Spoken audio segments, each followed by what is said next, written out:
Vamos a continuar entonces a partir del tema de la clase anterior, que fue la literatura de tradición oral. Con respecto a este tema, vamos a recordar entonces que constituyen los relatos creados por el pueblo. En esos relatos nosotros vamos a encontrar huellas de sus experiencias, de las tradiciones de una comunidad. Y esas expresiones van a ser a través de cantos, de oraciones, de leyendas, de mitos, de cuentos, que forman parte de su vivencia. Una de sus características es de que estos textos se transmiten de generación en generación. Son orales, por lo tanto, luego con el tiempo van a ser recopilados por estudiosos, por investigadores o por otros autores, pero estos textos son en su origen orales. También pertenecen entonces a cada cultura o cada pueblo. No es un patrimonio general, sino un patrimonio, podríamos decir, de una comunidad en particular, porque no tienen un autor específico, sino que toda la comunidad también son autores de estos tipos de textos que se van refundiendo, es decir, se van ampliando, se van reduciendo, se emplean fórmulas que luego desaparecen o van a sufrir variaciones a través del tiempo. Y de acuerdo a cómo se van presentando, pueden estar en verso o en prosa. Si están en verso, tenemos por ejemplo la copla y el refrán. Y si están en prosa, la parábola, el mito, la leyenda, el cuento.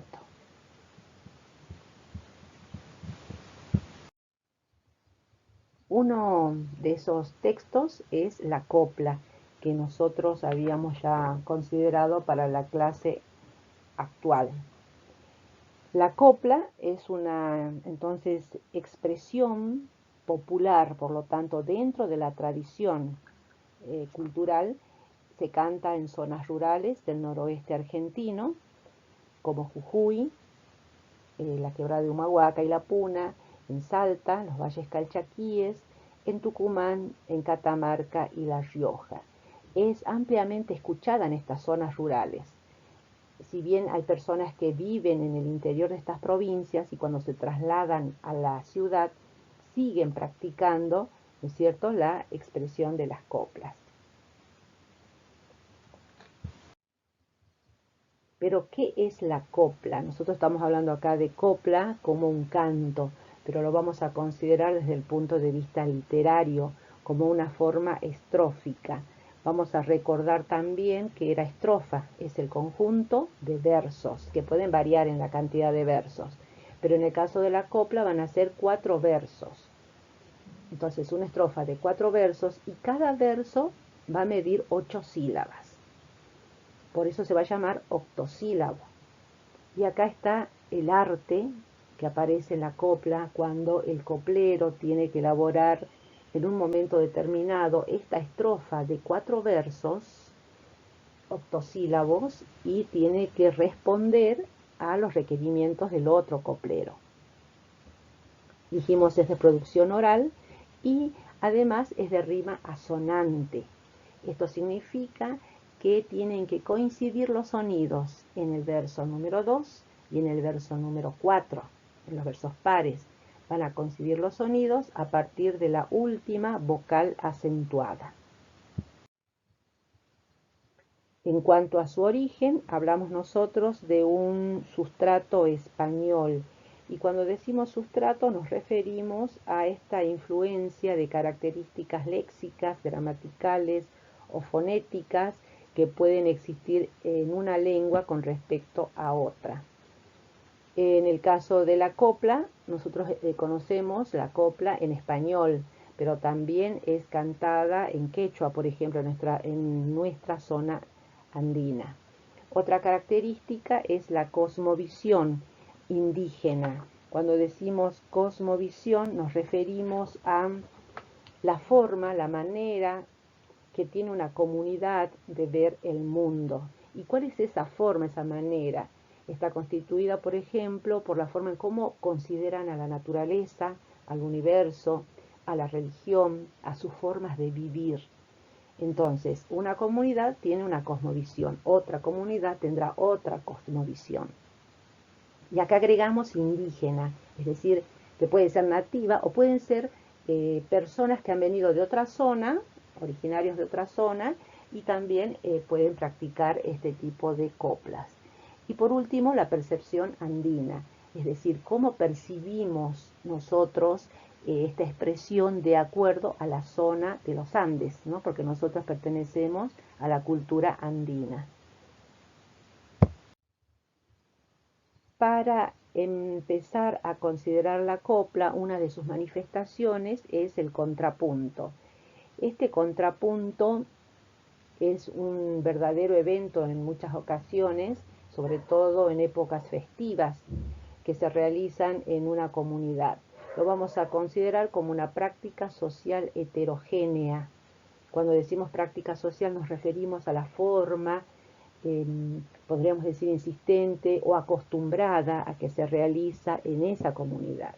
Si esta práctica se realiza en forma reiterada, forma parte después de esa comunidad y es considerada una característica.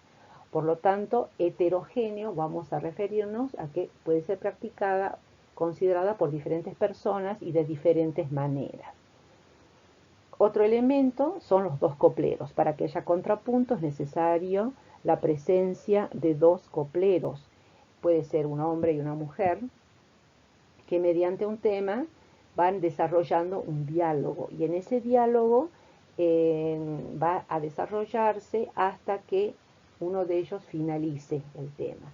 Ese diálogo es muy controversial, entonces va a ocasionar que el auditorio, porque van a estar frente a otras personas que escuchan, llegue a juzgar si les gusta o no, con expresiones, con aplausos o con otro tipo de expresión también para continuar escuchando el contrapunto. Los elementos que entran dentro de este contrapunto, tenemos que considerar ahí la caja, que es un instrumento musical de percusión. Cuando decimos de percusión, significa que necesita de otro elemento para que ocasione el sonido. En este caso, vamos a decir nosotros el palito, pero tiene también su nombre. Con respecto a la caja contiene una parte, de un lado una cara que se llama percutor y que está constituida por el cuero de cabra. Y por el otro lado se llama resonador, que se elabora, se fabrica con el pellejo de la vaca. A estas dos caras, podríamos decir, les cruza una trenza de crin de caballo que se llama chirlera. Luego teníamos el palito que ocasiona el sonido que se llama huastana. Y por último, uno de los últimos elementos es la voz.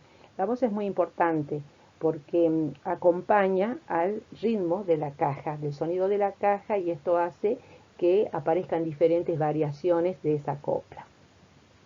Y por último, el cuerpo es la forma de que se posiciona el coplero frente a este auditorio y también frente al otro coplero. Esto va a ser muy significativo porque está reflejando una forma de pensar también el posicionamiento del cuerpo. Cuando se producen estos encuentros, cuando se produce este contrapunto, en particular en los topamientos, por ejemplo, de comadres, en los rituales de la Pachamama, también en la marcación de ganados y sobre todo en el carnaval. ¿Qué se dice de la caja? Porque la caja es un instrumento indispensable. Se dice que se acostumbra a dejar una noche la caja en la Salamanca. ¿Qué es la Salamanca? Es el lugar, en las zonas rurales, es el lugar donde se dicen que habitan algunas fuerzas extrañas, como el diablo, por ejemplo. Se la deja una noche en la Salamanca para que esa caja adquiera las fuerzas musicales unidas a esa fuerza también extraña, que va a hacer que tenga un sonido muy particular el instrumento. Se une a esto el latido de la montaña. Bueno, todo esto es una ceremonia para que luego el coplero pueda tener una caja para coplear. Otros géneros parecidos, que muchas veces nos confundimos con la copla, son la baguala, la vidala y la tonada. La baguala vamos a considerar que es un canto en el cual aparecen distintos registros de voz. Es un canto de los pueblos indígenas. Si bien dice que tiene un cuerpo de notas, de 3 notas con un acorde perfecto, la baguala es un canto muy fuerte, podríamos decir un canto, un llamado, mientras que la vidala es un canto de pena, de lamento. Y en particular la vidala tiene una riqueza de melodías y ritmos, también con escalas musicales muy características. La podemos acompañar con instrumentos musicales. Mientras que la tonada son coplas tristes, que acompañan en los momentos tristes también del año, como las Pascuas, tiempos religiosos y otros eventos, que siempre está entonces presente la copla en sus formas de tonada, de vidala o de baguala. Y así como estos géneros que acabamos de mencionar, que tienen como referente a la copla, van a también ir mudándose, cambiando de acuerdo a la zona. Nosotros vimos esto que sucede en la zona rural, pero cuando ha tomado vigencia en otros lugares, puede tener otra forma. Así vemos como otros géneros surgen, como la payada, por ejemplo, que lo apreciamos más en la zona sur de Argentina, en el lugar del campo, de la llanura, donde los gauchos se enfrentan con la guitarra y con el canto mediante un tema. Es lo que nosotros conocemos como payada, que lo hemos visto a través de los medios de comunicación. Y otro género también podríamos relacionar muy parecido, sobre todo últimamente en estos años, en los jóvenes, es el freestyle, que ya lo vamos a considerar para que ustedes puedan explicarme a mí qué es el freestyle, con una actividad. Podemos elegir entre una payada o un freestyle breve. Si es oral, pueden grabarlo mediante un audio o un video que no supere los 2 minutos. Esa puede ser una elección. O puede ser escrito, máximo una carilla. El tema va a ser libre, porque la payada o el freestyle también tienen un tema, igual que la copla. Y van a enviarlo hasta el lunes 27 de abril. Nosotros hemos visto en la primera parte de esta explicación que hay videos sobre el contrapunto, la copla, la caja, y también vimos los poemas llamados coplas, ¿no es cierto? Como el contrapunto aparece allí en la voz del hombre y de la mujer. Bueno, todo esto nos va a ayudar para considerar en la actualidad estas dos versiones de los géneros recientes.